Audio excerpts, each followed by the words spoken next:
of a better pick, right? Because I mean, in game 2, it wasn't the greatest, right? In game 1, sorry, it wasn't the greatest. The Hanshin was really kind of like, what? I really put the X on in my draft, but hey, TG can draft the Liu Bang, he drafts the Nazir, so there's got to be some reason, right, between this Hanshin pairing it with the Lianpo. We've seen the Lianpo work wonders for the front line. No wonder they banned out the Angela moving forward into the draft. It's more likely, yeah, we don't want that kind of insta-burst. We've seen Angela picking time and time again. And so far, they want to start with this. Mid lane pressure, we've seen that normal like rotation for the farm end of Roamer. We just start with the mid lane. Get that mid money in and follow through a invade in the jungle. That's 4-man rotation right onto the camp of Team Secret. Yeah, I think the side of Blacklist need to do this right, because if Team Secret get any kind of breathing room with this team comp, especially with the Guan Yu and the Monkey, it could be troublesome for the side of Blacklist. So they've got to kind of try and make their stamp on the Gorge very early on. But right now you can kind of see that they're able to take the Crimson Golem from Team Secret, and now that Hanshin's going back over and taking the Azure Golem for himself. Yeah, Friday pre-made rank matches now available for Friday Frenzy. Win amazing skins. You too can get it. The Fang skin as well. I got that earlier. So if you could keep winning on your games of today, yeah, go get the chance and play on that minigame right on to the end of the game. Team Secret so far, eyeing on the farm lane for protection, but they're really calling attention once more in Black's international side. Yes, looking to try and gain that. Okay, the Dreamwall does land in the mid lane. A 2v1 between TNX, Suzanne, Juicy, and Aaron. A lot of blows being traded there. We do see Hanshin actually dives in a little bit too close, but you can kind of see just from that interaction that TNX is actually ahead of the levels in the jungle. I think the level XP gap here is the much awaited contention between these two. Because if you are Luong, if you are Arlie, one thing that you can race for is the EXP. Like, the Arlie right now is just too soft and squishy, and there's no item that could come forward, not unless you got the Tyrant early. But it's still not 4 minutes just yet, and there's no green signal from these two teams to show. But not unless the Luong can have an early game way to dominate this kind of situation. But Chaz, one thing also that I noticed is he's not losing that vision from the camp that Blacklist International can be invaded with. So I think they're just more likely equalizing that there's no fight coming on from the few moments from now situation and just capitalize on it. Yeah, I mean, they've got to kind of do something earlier on, right? They've got to make sure they either kind of neutralize this lead and kind of keep it the same way, or they take something before the pre-4 minutes. Because the first 4 minutes, if you get something done within that, it's kind of like a really good position to be in as the Tyrants come up and the other neutral objective. Already baiting out some of the blows there. It is going to be Arlie with the Paracel, just trying to kind of like, hey, you can hit me Golden Kite, but I can get away from this.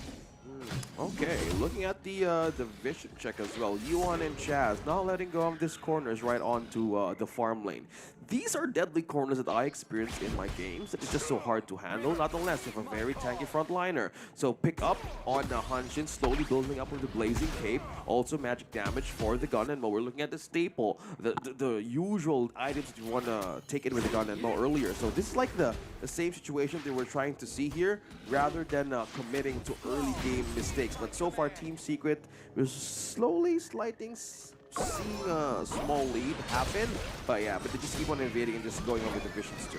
Yeah, I mean, Team Secret, you can kind of see what they're doing here, right? They're trying to get that goal lead before the 4 minutes, so that taking these team fights, taking these neutral objectives is going to be a little bit easier for them when it does happen. But right now, we see Juicy and Chami trying to get a little bit of a lead into the Clash lane, whereas the opposites are going on in the farm lane for Team Secret, trying to get that push so they can make this Tyrant change going over for themselves a lot easier. And they are able to swap both of those neutral objectives for each other. The Tyrant goes over to TS, and the Overlord goes over to Blacklist. I love the fact that both of these teams just know right away. They're like, hey, he's going for the Team Secret's going for Tyrants. We're going to take the Overlord ourselves, and it's just an instant trade. There's no second guessing. There's no, hey, should we maybe go for the steal, all that stuff. These teams playing at a very high level. Yeah, the only problem I think I have about that is the fact that the Overlord can kind of give over a lot of gold, especially with the Vanguards. And I mean, right now, Team Secret are kind of preying on that, right? So the Vanguards come down the lane, they make easy work, maybe funnel it all over into either Sun or Shishan to try and get a bit more gold in their pockets so they can get those itemizations. However,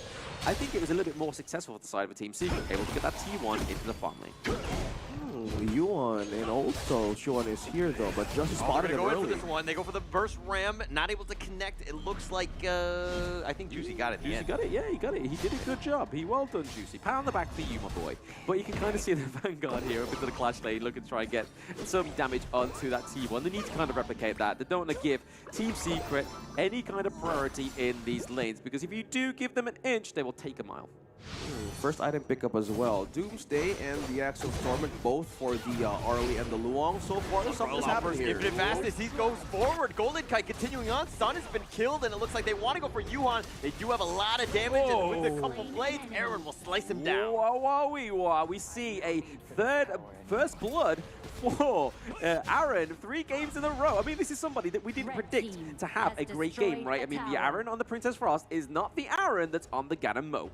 Yeah, great advantage for this hero being picked up like straight in a row. Like 2 kills already, 1 tower to be taken down by Black. Now second T2 could be potentially be taken by Black, but so far they're not moving forward here. They're respecting the fact that there's still Guan Yu, there's still Suwan, and they have spotted Sun just trying to get into the front line, but this is a delicate situation for the early to be with low HP. Very troublesome. Very, very troublesome. The fact that they've lost a T2 at 6 minutes on the side of Team Secret means that they have a dominant lane on the side of Blacklist. And for Sun, he has no safe space. He kind of has to formulate around the gorge now, stick with Huhan a lot more than he probably wanted to, because he wanted just an easy game, an easy 6 minutes. But like, hey, let me farm up, let me get my gold, and I'll be good. I'll be good. But right now, TNX and Juicy are the same level. Same for the mid lane, but it's where Golden Kite is just, he's been level 9 for a while, and TS Sun's only just gotten there. So that's where the real disparity is, as well as Chami is level 9, and Shuwan still sitting at level 8. Shishan and Sun, we are seeing 2 frenzies here, like being present in this lineup. So we're looking at the Insatiable Tome and also the Doomsday. So I think there's not yet an advantage or chance for these 2 heroes to shine this early on, mainly because of not having the 2 items right away. It requires a dependency in terms of magic and physical damage, but we will know for sure in the later stage of the game, because the goal is not too far just yet, leading only by almost like 1k. But one thing also to know, like Just She's still doing the things that he just keeps on really love doing. Maintaining that pressure down bottom, how they started taking out that first T2 onto the farm lane, is now making an advantage in terms of like the vision as well as the pressure. One thing about Team Secret is that they really kind of put all their eggs in this one basket, which is Sun, right? They try to funnel him, let him carry the game, but it seems like Blacklist International are like, hey, we're gonna try to limit him, his farm as much as possible, make him uncomfortable. So that basically means some of the other cores like TNX or Shishan really need to step up. Yeah, I mean, they see the investment on the side of Blacklist, right? They're like, hey, that's where they're investing all their money into. Where all that crypto is going is onto Sun. But unfortunately, it's being cut off within some kind of black market hack from the side of Blacklist. They are looking for some fights. Yeah, I mean, it just sounds like you're speaking from experience with that one. How did you know? But Juicy now on the run. He's gonna get caught off. Juan will get the pick off. Juicy got caught out in no man's land. Oh, that was a little bit filthy for the side of Team Secret. A little bit of a secret spice there that they need in this game 4, right? Because if they don't take this one, they are going into the lower brackets, and that's where you've got to kind of climb back up into the mountain to try and take face from the bigger teams. Yeah, there's still chance to push forward, but if you want to get an upper hand for your momentum in the start of the knockout stage, and taking the Team Secret on the chance of probably getting a comeback, that would be a chance for you to just keep on moving forward.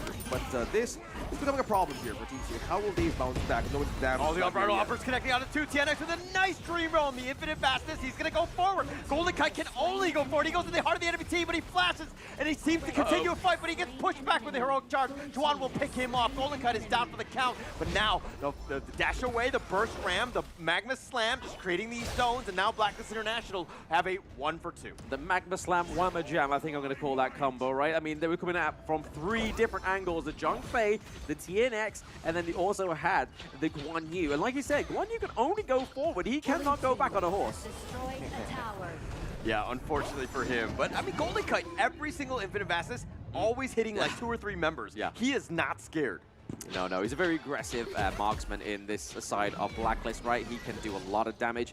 And this is the point of Lung, right? He has the Infinite Fastness, can use it for defensive, aggressive measures, and do a lot of damage with those Flaming Palms. And I like the fact that he uses Ride in the Wind onto Ali, because Ali tries to go in with the Parasol, tries to be this little sneaky, but she then gets whisked away by this Whirlwind. We see the change of mindset of Team Secret right now, having the Blazing Cape. So this is like a tier protection that they can do for the front line of Blacklist, because the damage here would really come from Shishan and Sun. Not yet, though. We still have 2 items C slowly picking up by TS, but not yet for a distance that they can commit for a longer stage of the game. We're looking at some traits. You're looking at the objective from the Titan Overlord. They need the damage. This is like completely answering the fact that why you're going for that Blazing Cape defense. The Team Secret is really lacking the damage as of this moment, and they do really want to commit to any team fights. But one thing that Blacklist has been winning from the minute that they have started 5, this is just the lane pushing. The Shadow Tyrant, Shadow Overlord, they had half as well with the trait of this major objective as this game, but this will really push another rotation as well for Blacklist. Looking at the items here, Insatiable Toe, and also the 3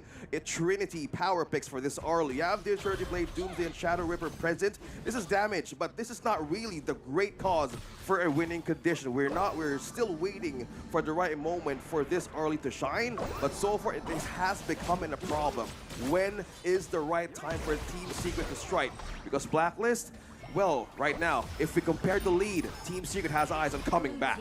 Yeah, the T2 gets taken down into the mid lane. Connecting on him too, the Umbrella Uppers pushing him back. I think that's going to be the end of it, but the Dream Realm, oh, the Flash Golden Cut actually got picked off. Yannick's just comboing that on, but now the Magma Slam, he's getting gone on. Juan does not care with the Soaring Green Dragon. Heroic charge.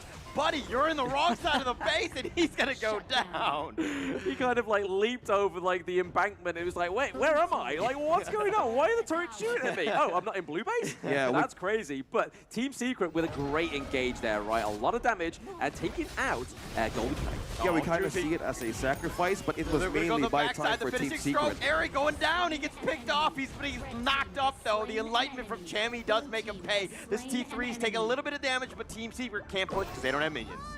Yes, they don't have minions, and you can kind of see here that TNX is like, hey, I don't want to take this fight from Chammy because I do a lot of damage, and then obviously Golden Kite is here as well. But this is where the priority is for Blacklist, right? They've got the eyes on the goal. They need to kind of make sure that they make most out of this Flash lane pick. This was the moment of the instant replay. We were looking at the Suwon just diving in very aggressively. We might see it as a normal thing to do, but if we want to extend more of the situation on how we observed that kind of fight that Suwon did, it was mainly just putting Blacklist into their own base by not letting them through to defend their tier 2 turrets. And with that kind of pressure Team Secret committed, it was a worth it situation that the Suwon to be an I die, yes, but they have taken turrets left, and so far that slither of health that P3 has right onto the bottom lane will be an answer for the late game comeback. Yeah, I mean, that's kind of like what they want to do, right? A little bit of an opposite reflection to the side of Blacklist, trying to take Clash, and Team Secret trying to take the farm lane. But right now, you can kind of see a little bit of a base race. This is something that we saw in one of the Blacklist game against Foot Esports. Taz just getting picked out in a wrong spot. The control from TNX has been on point, but Sun, 2-level advantage over Golden Kite. Okay, make that 1. Golden Kite just levels up, but nonetheless, that's so much damage. Sun, this is the one that we've been waiting for. He's got a ton. Juicy trying to dash away. He's going to be chased. The finishing stroke doing some work. He dashes over the wall yet again, but chased out to the end of the earth. But the Dream Realm, oh, he dodges the Umbrella Uppers, but not enough. TNX gets the kill. Sun dies and returns just on solo. He's been able to survive from the couple blades, the Infinite Fastness. He is searching. He is hunting. He is the Predator. He's going in, but Golden Kite, oh, and the finishing stroke dodges it out. Shisan with the outplay. They're continuing on. Zuan continuing on. Gets Aaron, picks him up. Chammy now on the run. He's been slowed down, and it looks like they're going to continue the nice 2-man launch up by Chaz. Will slow things down. Wow, what a counterplay there by the side of Team Secret, right? We saw that there was a Golden Kite for trying to take a golden opportunity to try and take down Shishan, but he has the untargetableness from the finishing stroke.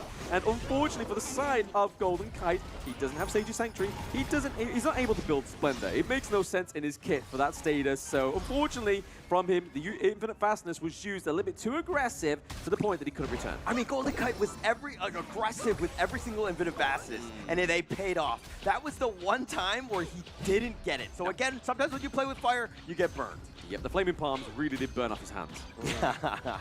We're looking at Team Secret's domain in the later stage of the game. It's 15 minutes, and how they bought time and not committing to team fights is now reflecting. This is like the answer to this pick, like the Shangguan, like the Early and the Zhang Fei. It has a great potential in forcing all resources out of Blacklist International right now. Chami 1 has been struggling on how to put that perfect truth mantra with a flash combo. It has been difficult. The peel has been so much high. And one thing that can hold it down is TNX, the monkey here. Although damage and even soak up is just an important factor to give so much potential for the space of this early to work so well. Like Sun and Shisan, they're slowly closing into this game. That push that they give from the bottom lane is this the thing that Blacklist wants to fight for. They have been into a situation in the earlier stage that they can dominate the fight, but this is already closing, and this is Team Secret's game right now. Yeah, I mean, they're able to take that high ground straight in the mid, in the farm lane as well. Hanshin has been a little bit away from his base. He's trying to make a little bit of a Hail Mary play in terms of the prio into the clash lane, but this could be punished for him in his own jungle. They're all circulating around the Shadow Overlord and the Crimson Golem. Here we are, the vision's on the board.